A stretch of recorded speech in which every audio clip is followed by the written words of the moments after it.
if LeBron James is going to be there healthy for most of the season, I still think it's a premier job, and he obviously has to have some type of input, because if you have LeBron James on your team, especially at this age, you're going to want to keep him happy. I heard what you guys were saying. I think one of the problems with the Lakers, like a lot of NBA teams have, they have almost like the shadow government in the background. You don't really know who's running it, and everyone is always rushing to take credit, but when there's blame to go around, then all of a sudden everything is Frank Vogel's fault. We knew that they were going to make a coaching change, but I think bringing in a coach that LeBron would be happy with, whether that's Doc Rivers. I think a bunch of us have also heard the name Juwan Howard, who has NBA experience, obviously, as an assistant coach.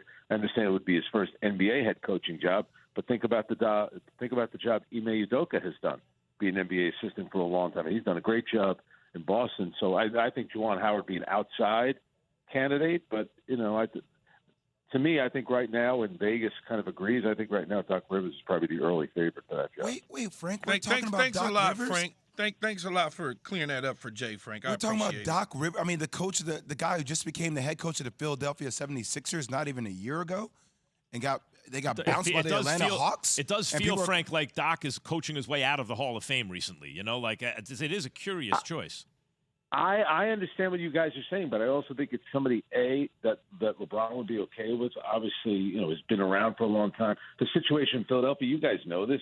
Daryl Morey is there. They just brought in James Harden. If they were to get bounced, I would think if they don't make it to a conference finals, I think a coaching change would be made there. I also find it interesting that the Lakers are saying they're taking their time in their coaching search. Well, obviously, if they are, because probably the guy that they want might still be out there. Maybe I did see the report about Nick Nurse. So, maybe their coach that they want to hire is coaching in the playoffs right now, and I certainly think that Doc is one of those guys. Yeah, I would be okay with Doc, though. I wouldn't have a problem with Doc because you got LeBron James. That's why I wouldn't have a problem with Doc at all. He has shown that he can win in the regular season, and I don't think in the postseason losing 3-1 leads, he's not going to do that with LeBron James. I think it's because LeBron's not going to allow that to happen. That's an interesting point. I agree with that. I think Doc, some of those situations, he ultimately has to take the fall for some of that because he's the coach. But other things, injuries, players not playing up to the standard, but there's a lot of pressure. You think about pressure going into the playoffs for a team that right now is a 4th seed. There's a lot of pressure on Doc Rivers, James Harden, Joel Embiid. I mean, James Harden wanted to go to Philadelphia, and if you look at his numbers, the last maybe 5 or 6 games, he's not shooting the ball well. Toronto, they should be able to beat Toronto, but Toronto is a well-coached team that was terrific this season. So, yes, there's pressure on a lot of teams going into the playoffs, including the Brooklyn Nets, but Philadelphia's got a ton of pressure on them.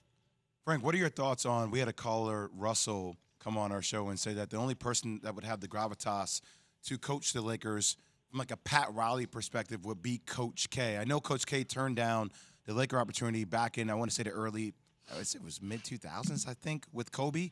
What are your thoughts about that?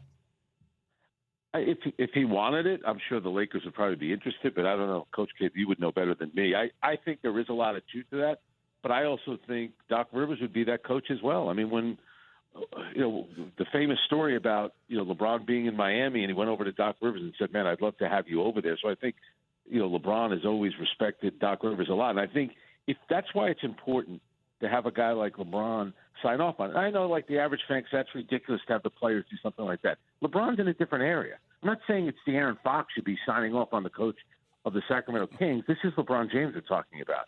And if LeBron is going to be all in on the hire, and if it is a guy like Doc Rivers or to your point, Coach K, that's only going to help your team because then LeBron is going to take a lot of accountability. He's going to fall in line with what's going on. It's going to be almost more like a partnership. That's why at this stage of his career, as he keeps getting older, I think he has to be more involved unless you just want to say goodbye to him. That's the choice that your organization has to make. Not every player is created equal. LeBron's a little bit different than just about every guy in the NBA. I think you're totally right, Frank, on the Doc Rivers situation. There's no question about it. I think when you look at, though, a healthy and AD and LeBron James, you got 2 big pieces that's there.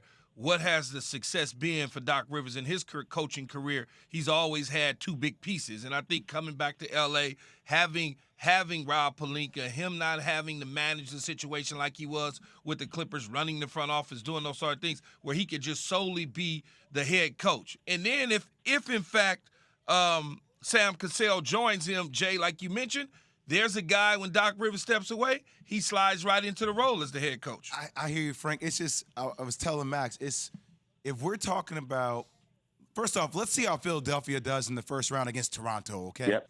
Because not having Matisse Thybulle is going to be a huge loss for them defensively from an ace perspective. But if they lose that series, you're telling me Doc Rivers, who's underachieved the past 2 years, losing to the Hawks and then getting James Harden and then losing to Toronto, will become the head coach of the Los Angeles Lakers? He would get rewarded for that? Well, that's what we're doing, Max Frank? We're doing that, Frank? Well, Joe Torre, everyone thought he underachieved, and the Yankees hired him. Everyone was outraged, and look at the run that he went on. So things could change pretty quickly. But I also think another issue is it's just what goes on in the Laker front office, because they could have had Tyronn Lue, and then they start, penny pinching a little bit, and then they're going to try to decide who he's going to hire as their assistant coaches. So they could have had this all figured out a few years ago by just hiring Tyronn Lue, who might be still the most underrated coach in the league. So a lot of it has to do with the front office, and I still think a lot of it has to do with seating control of the team. And I think if I'm Doc Rivers and I was available, I'd want the job because it's LeBron James, but I would also want to make sure that I'm going to have some say over who I'm going to hire on my staff. I'm not the front office gets a little too involved at times, and then when things go awry, it's like the coach, right, now you're out, we're staying. That part of it doesn't jive with me. Thanks for watching ESPN on YouTube. For live streaming sports and premium content, subscribe to ESPN+.